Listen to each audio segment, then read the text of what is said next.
Welcome Osprey Nation to a sit-down feature interview with recently hired head women's basketball coach Erika Lambert.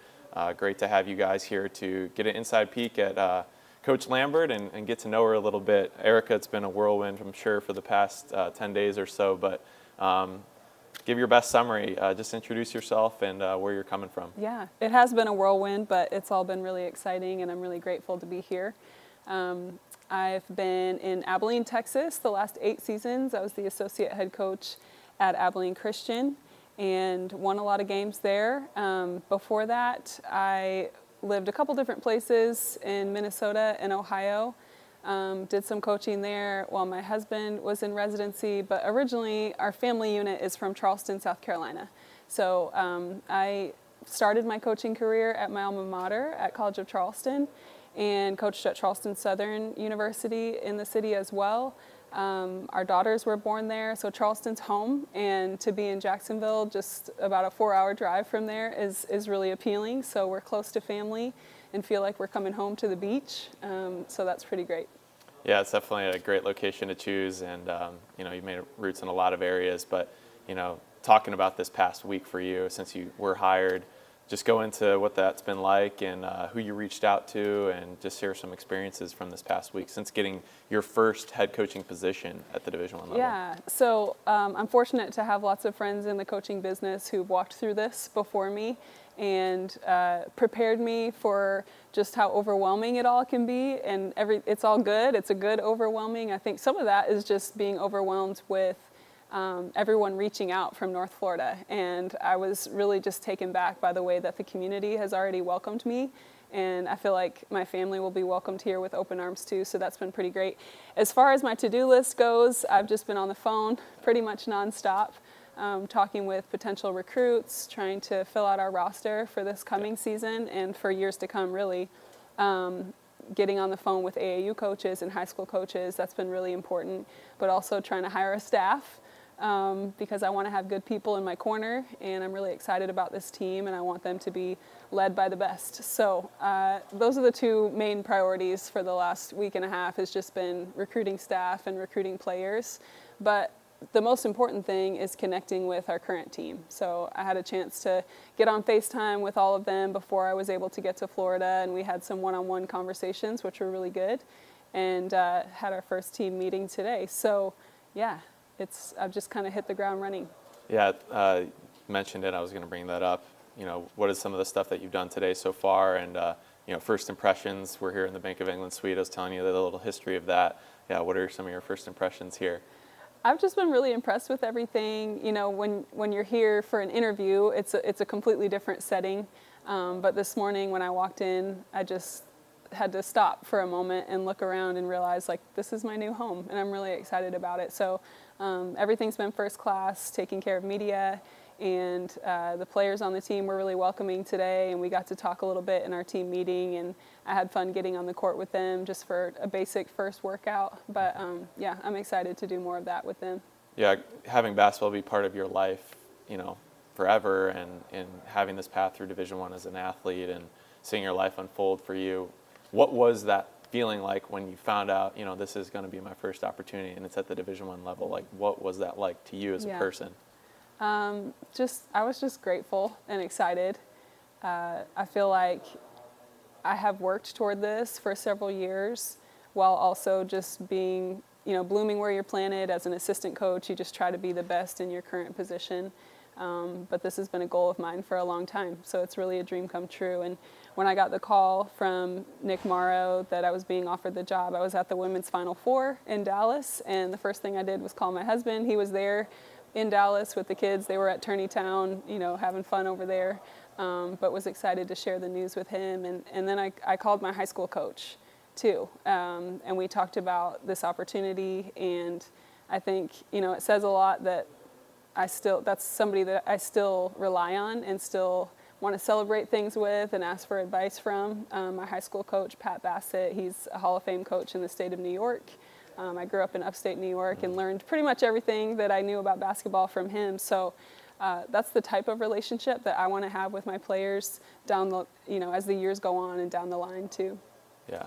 What, for you, and looking back, was being a head coach at the Division I level something that you had aspired to, and maybe you hadn't initially, but it changed? Was there kind of a moment that you thought, this is a goal that I'm looking forward to in my life? I think for me, coaching has always just been about training up the next generation of leaders and really pouring into these kids during such a formative time in their life. It used to be 4 years, now it's more like 5 or 6 years, depending on COVID and things. But it's always been about just having a positive impact on young people. But there definitely got to a point a few years ago where I just started seeing things differently and felt like I had been given a lot of responsibility as an assistant and the opportunity to make big decisions.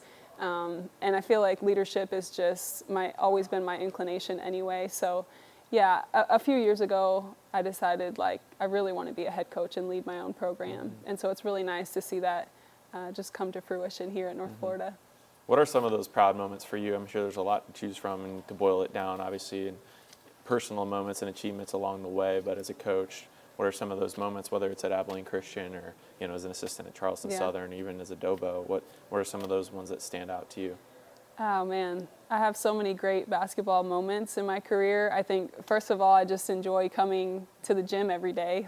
I get paid to coach basketball. This is such a fun game. It's such a fun job, and it doesn't feel like work to me. And so just generally speaking, it's been really cool to see and think about individual players and the way that they've grown in their time with me. And their time in our program, just to see them come in as little baby freshmen who have no clue what's going on, and just to grow and achieve their goals, and then see them go on and be successful as adults as well. That's the best part. But more specifically on the basketball court, I mean, you really can't beat going to the NCAA tournament. So in 2019 with Abilene Christian, when we won our conference tournament and went on to play in the Big Dance, I mean, once you get a taste of that, it's pretty sweet. So we played Baylor that year, who went on to be the national champion. So it was a pretty great experience, though, just all the fanfare around that. And it was really special to get to experience that with our kids. You have all those experiences at Abilene Christian. Like you said, you got an opportunity to be associate head coach and very heavily involved in recruiting. And this opportunity came at North Florida for you. What stood out for you as, yes, this is the opportunity I want and I'm going to take it? What stood out for you in that moment? For me, looking at North Florida and realizing that this was the spot for me came down to knowing that we have what we need to be successful. I feel like there's a lot of investments being made in the right areas, and primarily that have to do with the student-athlete experience. And there's just a really good understanding of what touches the student-athlete experience on a day-to-day level. And I feel like they're taken really good care of here, and we're just moving the needle forward. And so it feels like the right time at North Florida for women's basketball really to start writing a new history and to take off. Yeah, I mean, that's a great point too. Only UNF is being a pretty young university relative to all the universities in the country, and the third head coach in the program history. You obviously have a lot of an opportunity to have your imprint and mark on this program. What are some of those things that you want to instill in this program? And obviously it's an expression of yourself to a degree. What's that culture you want to create? In some ways it does feel like a blank canvas. I think really good work has been done here, like I said, to move the needle forward, but we kind of are taking this thing into a new era, so I'm excited about that.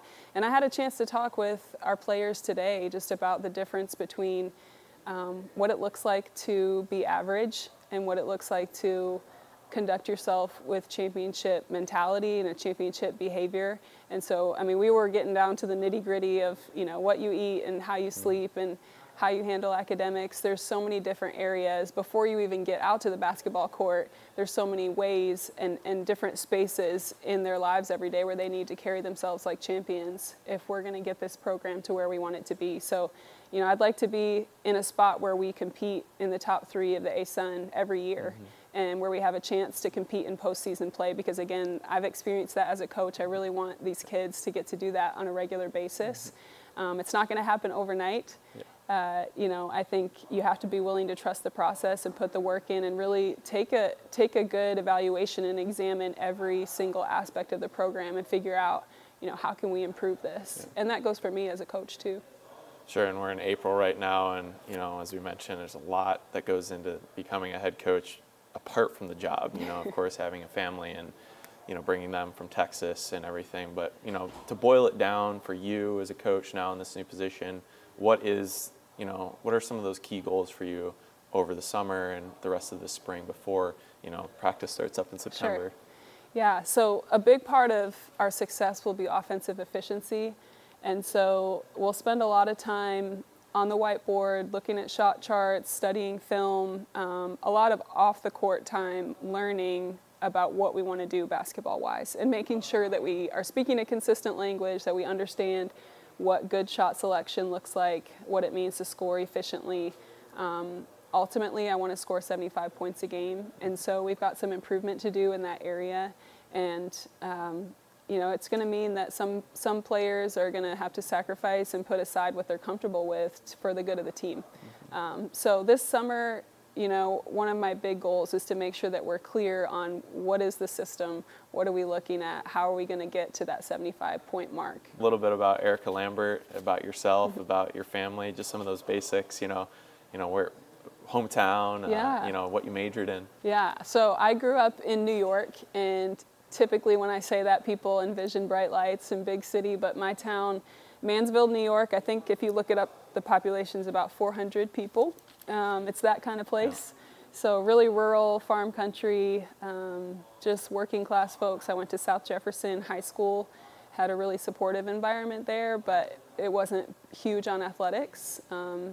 There wasn't like a model of kids going and playing Division I athletics and getting scholarships or anything like that. So I had, like I said, a really great high school coach who inspired me in that way and just challenged me and let me know that that was even an option or that was an opportunity. So I can remember, I've always been really goal-oriented, and I can remember I was kind of a late bloomer in basketball. I didn't start playing until junior high. So after my 8th grade season, sitting down, going into my freshman year, I sat down with my coach and I brought in my list of goals and what I wanted to achieve. And I can remember him going through those with me, but also saying like, okay, you want to play Division I basketball, you want to earn a scholarship, but there's thousands of Erikas in the country. Like, what are you going to be willing to do to set yourself apart?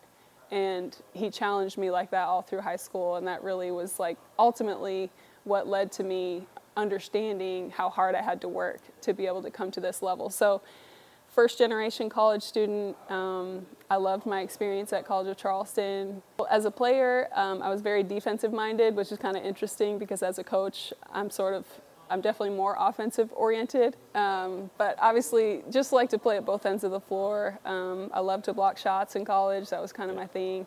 Love to play defense. I had a great experience. I really am close with my college coaches as well, and still have teammates that I have close relationships with. And so part of my coaching philosophy is that I really just want us to enjoy what we're doing, and have those remember when moments. You get together with teammates, or you keep in touch on social media or whatever, you text each other years on down the line, and you still remember those like funny things that happened in practice or funny things that happened on the road trip.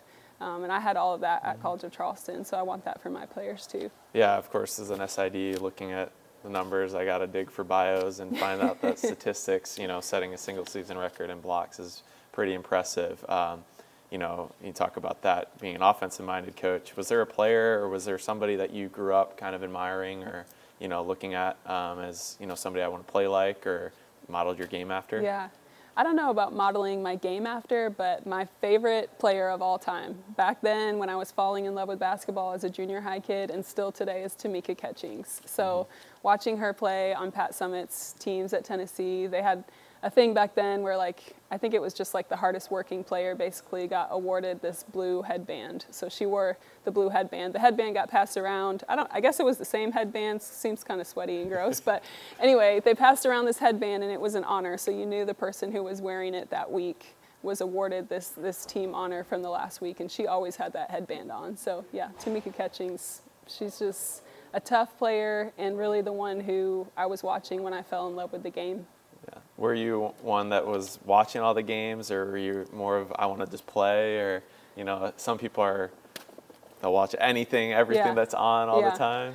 I really didn't grow up in a sports family. My parents were really into like NASCAR. And actually, Up there in New York, upstate New York, you get that a lot. This is like my fun fact that people don't know about me, but really my first competitive sport was car racing. So I raced cars as well. Yeah, I will not. That's a rabbit hole. Yeah, we definitely really get is. entertained. Yeah, but anyway, once I picked up a ball, I mean, that was my favorite, and the rest is history. But yeah, all those, I mean, when I think about watching players from back then, Tamika Catchings, but like the WNBA was just starting to take off, and it's grown so much now. But I loved watching the best post players in the league: Rebecca Lobo, Lisa Leslie. Those were my favorites. I'm sure I have jerseys Grew up on those somewhere. names too. Yeah, absolutely. Lisa Leslie for sure, and Rebecca Lobo and Diana Taurasi and all those at that time.